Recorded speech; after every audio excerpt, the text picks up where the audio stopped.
return to the scene or ask anyone else to do so until this case is over. Your responsibility in the view is to see the place or places, to observe them carefully, and to remember what you see. Now, during this trip and during the view, you're not to discuss anything about the case or anything having to do with the case among yourselves or with anyone, and you're not to permit anyone to speak to you during this view about the case. You'll be under the supervision of our court officers at all times, and you'll remain together until we return to court, unless the court officers direct you otherwise. And if during the course of the view anyone needs any physical assistance in any way, simply let our court officers know and we'll accommodate that request. So that is what we will be doing. Now, in terms of what it is that you are to observe in the view, I'm going to turn to counsel and permit counsel to make a brief statement about the view as they see it. Commonwealth? Thank you, Your Honor. Good morning, ladies and gentlemen. Good morning. This morning, I will have the opportunity to go out to the scene. Now, this is going to be your one opportunity to make first-hand observations of these places that we've started to hear about in the courtroom. As Judge Locke mentioned, just for the record, Exhibit 23B.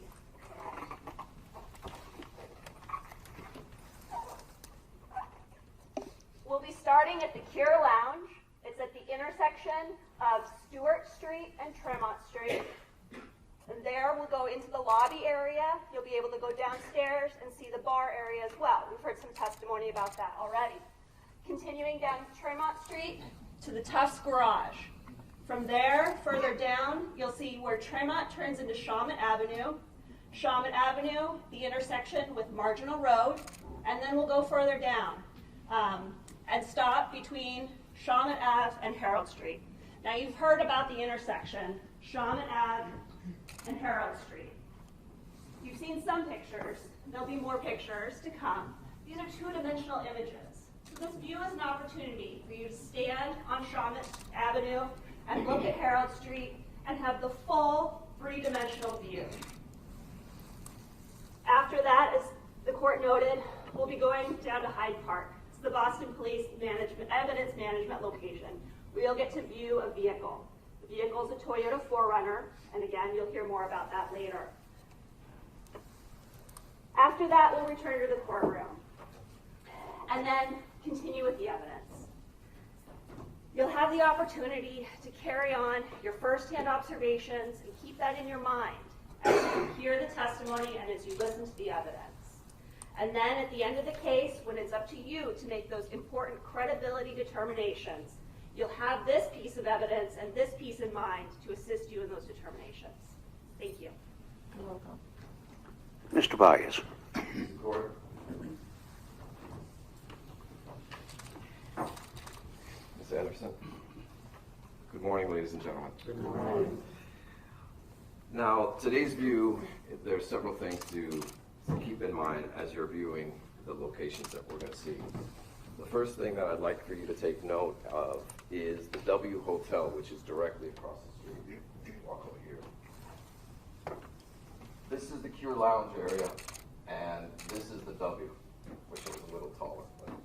But, once we cross here, what's important about the W is you'll see at times Aaron and Alexander Bradley crossing the street, and then in addition, there's a witness that will testify that he observed Aaron Hernandez. Counsel, please don't reference what the anticipated evidence will be. Yes, sir. Just want you to note the distance between the W and another area, which is over here. The Tufts parking garage right around here, right about this location. So basically the distance between, which will become relevant later on at some point. As we go into Cure, there's a couple of things that I'd like for you to take note of. I think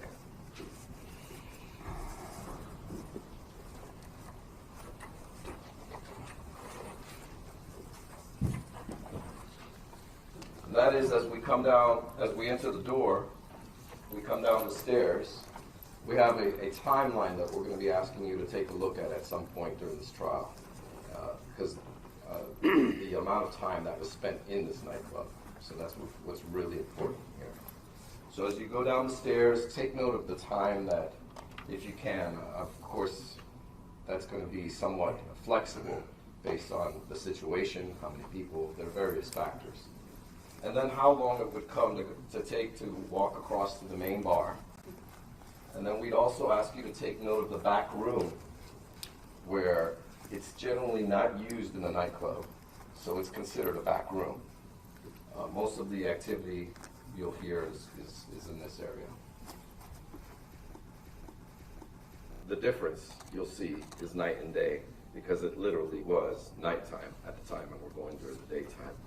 So these are some of the factors that we'd like for you to take into consideration and to take note of. And then we'll travel to the car.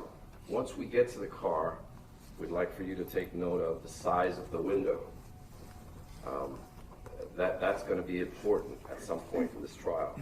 The size of the window and how big it is from the steering wheel to the end of the window. That, I think, is critical. The seat is another issue we'd like for you to take note of, as to whether it's an electronic seat or one that you just flip and it goes back immediately. So these are things that we'd like for you to take note of and look at, and hopefully we'll be able to clear a lot of things up for you today. Okay, thank you. Mr. Sheehan, if you would swear the officers.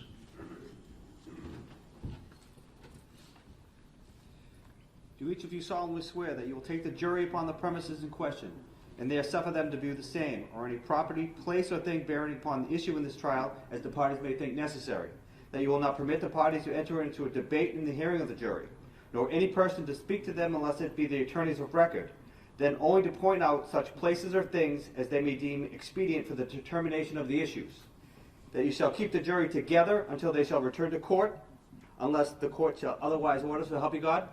I shall. Thank you. Our jurors may be excused.